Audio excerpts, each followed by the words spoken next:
শ্রীমঙ্গল, যার পরতে পরতে রয়েছে প্রাকৃতিক সৌন্দর্য। তেমনই একটি জায়গা শঙ্কর টিলা ও শঙ্কর টিলা লেক। চা বাগানের পাহাড়ি টিলাগুলো আপন করে ঘিরে রেখেছে এই লেকটিকে। তো বন্ধুরা, আজকে চলুন ঘুরে আসি শঙ্কর টিলা এবং শঙ্কর টিলা লেক থেকে।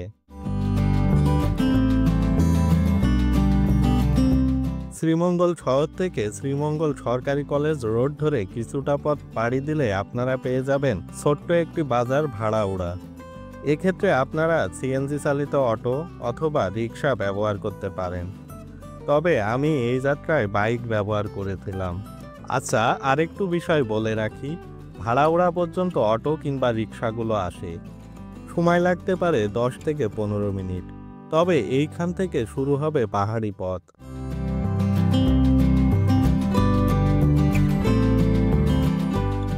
তো ঘটনা যেটা হয়েছে সেটা হচ্ছে, আমরা তো যাচ্ছি শঙ্কর টিলা, আর যেহেতু এই চা বাগানে এখন ভিজিটিং চলছে, সরকারি ঊর্ধ্বতন কর্মকর্তা যারা আছে তারা এটা ভিজিট করছে, এই জন্য জনসাধারণের এই এলাকায় প্রবেশ কিছুটা সময়ের জন্য বন্ধ।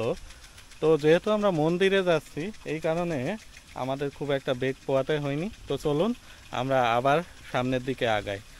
আর এখানে আর একটা দৃশ্য যেটা খুবই চোখে পড়ার মতো, কিভাবে চার যে পাতাগুলোতে সেচ দেওয়া হয় আপনারা দেখতে পাচ্ছেন, খুবই সুন্দর লাগছে কিন্তু দৃশ্যটা। দেখুন কত সুন্দরভাবে চার গাছগুলোকে ভিজিয়ে দিচ্ছে। যাই হোক, বাইক থাকার কারণে এই পথটি পাড়ি দিতে আমাদের তেমন একটা অসুবিধা হয়নি। কিছুটা পথ যেতেই আমরা রেল লাইন পেয়ে যাই। ভাবুন তো, সবুজ চা বাগানের বুক চিরে বয়ে চলা রেলগাড়ি, জার্নিটা কতটা মনোমুগ্ধকর হতে পারে। তো শঙ্কর টিলায় যাওয়ার পথে আপনারা ঢাকা টু শ্রীমঙ্গল যে রেল লাইনটা সেটাও পেয়ে যাবেন। এই হচ্ছে সেই রেল লাইনটা। একটু সামনে যেতেই একজন রাখালকে বেশ কিছু গরু নিয়ে যেতে দেখলাম। যতই দেখি দৃশ্যগুলো যেন রংতুলিতে আঁকা যে কোনো ছবিকেও হার মানাতে পারবে। গহীন পাহাড়ের পথে বাইক নিয়ে যাওয়াটা বেশ রিস্কের, তবে বর্ষাকালে বাইক নিয়ে যাওয়াটা আমি সম্পূর্ণ অ্যাভয়েড করতে বলবো।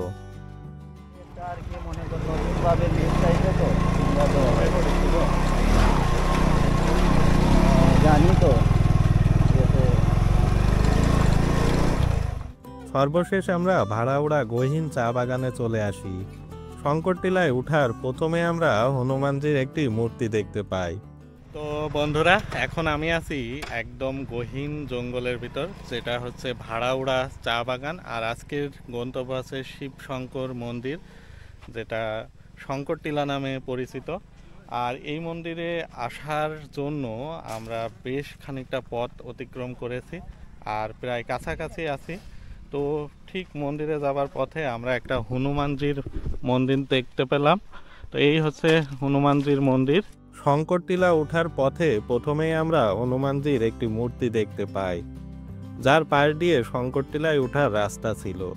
সেই পথ দিয়েই আমরা হাঁটা শুরু করি। তো আমরা শঙ্কর টিলায় উঠব, তো আমাদের এখনো বেশ কিছুটা পথ অতিক্রম করতে হবে। আর ওই যে পাশে ওনাদের সাথে কথা বলছিলাম যে চার যে গাছের যে লতা পাতা আছে ওইগুলো ওখানে শুকাবে, তারপরে ওইগুলো জ্বালানি হিসেবে ব্যবহার করবে। তো এই হচ্ছে সেই পথটা, খুবই দুর্গম একটা পথ। আমরা ইচ্ছা করলে এই রাস্তাটুকু বাইকে যেতে পারতাম, তবে আমরা কোনো রিস্ক নিতে চাইনি। গল্পে গল্পে পৌঁছে যাই শঙ্কর টিলার চূড়ায়।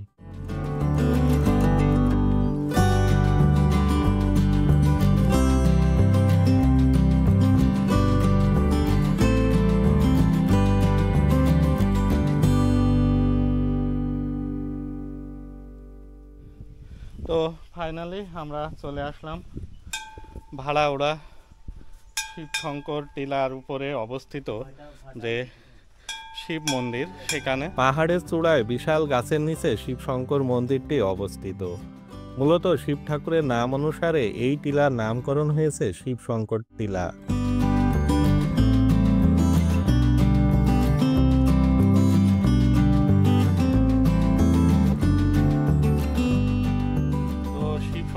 টিলার উপরে যে মন্দিরটা, শিব মন্দির, সেই শিব মন্দিরে এই যে প্রতিমাটি দেখতে পাচ্ছেন এটা কিন্তু একদমই উন্মুক্ত।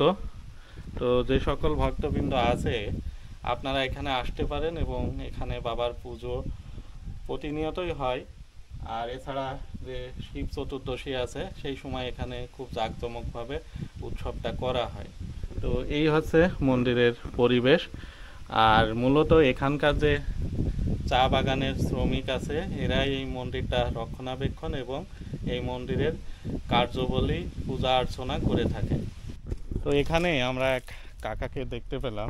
কাকা, এই মন্দির রক্ষণাবেক্ষণ করেন কে? বাগানের মানুষ করে। বাগানের মানুষ, তাই না? প্রতিদিন তো পর্যটক আসে। সোমবার দিনে পূজা হয়। ঠিক আছে।